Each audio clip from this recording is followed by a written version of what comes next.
Hey everyone, Lewis, Spider-Man 1991 here to talk about my comic book pick of the week. Where today my pick of the week is Spider-Man Dead No More Clone Conspiracy #1.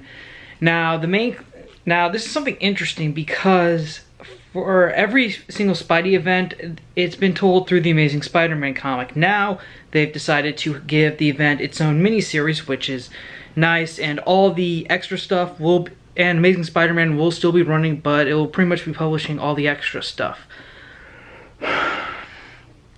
So basically, Clone Conspiracy #1, it opens up with Peter Parker and his family and everyone attending the funeral for J. Jonah Sr.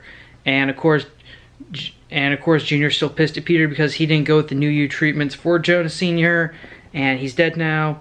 And of course, Peter Parker, guilt's still eating at him because another person he loved died due to his inability to act, and he talks to Anna Marie about it and tells her about the New You program and how he did have an employee from Parker Industries undergo the treatment because as sort of a test subject, but when the treatment worked and he got near the guy, his spider sense went off. So Peter and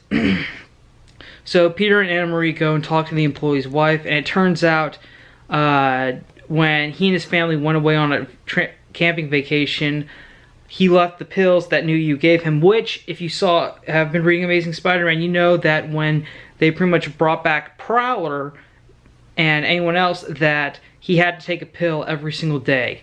And turns out there was a video that the wife shot on her WebWare smartwatch, and Peter's even though New You pretty much wiped all evidence on their electronics, Peter was able to recover it, and he saw the video and he notes that it's cellular degeneration.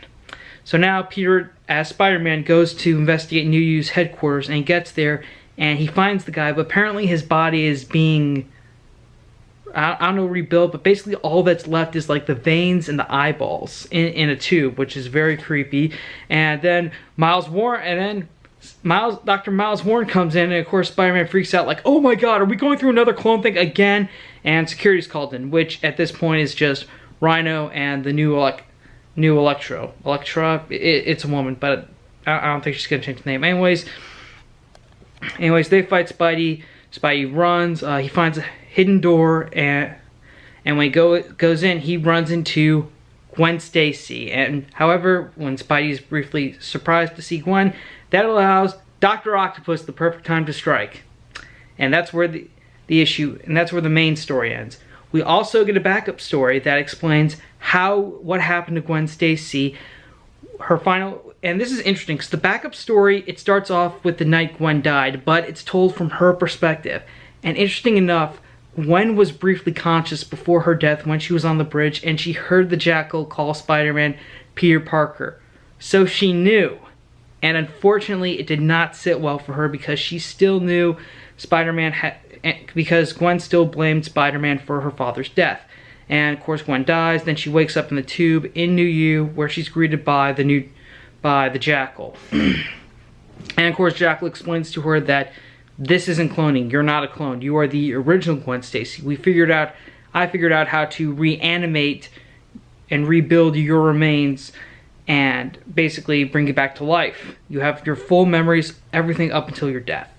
And in order to get Gwen to join him, he introduces her to another lost loved one, her father, Captain George Stacy, who apparently no longer needs a cane to walk. He's also fully healthy, so Gwen takes her New You cell stabilization pill and immediately joins the Jackal, and that's pretty much where the backup story ends. Alright, well, Clone Conspiracy, I am really excited for this. It's been built up for months. It looks like it could be pretty interesting, and if you saw the teasers for the Clone Conspiracy, if you saw the teasers, you know that Gwen, Dr. Octopus, they're not the only ones coming back. I think I think the teasers also hinted that Uncle Ben would be coming back to life. I think that will be really interesting to see.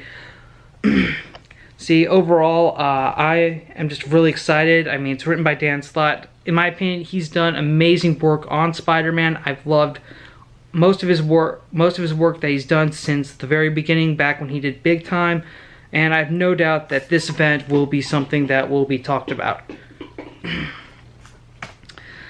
So yeah, that's my pick of the week, Clone Conspiracy. If you haven't been if you haven't been reading it, don't worry. Really, you just need to go back and read the last 3 issues of the current Amazing Spider-Man series. Just start with number 16, and also the free comic book day special. That's something else you need to read too, but it's free. You can probably find it anywhere.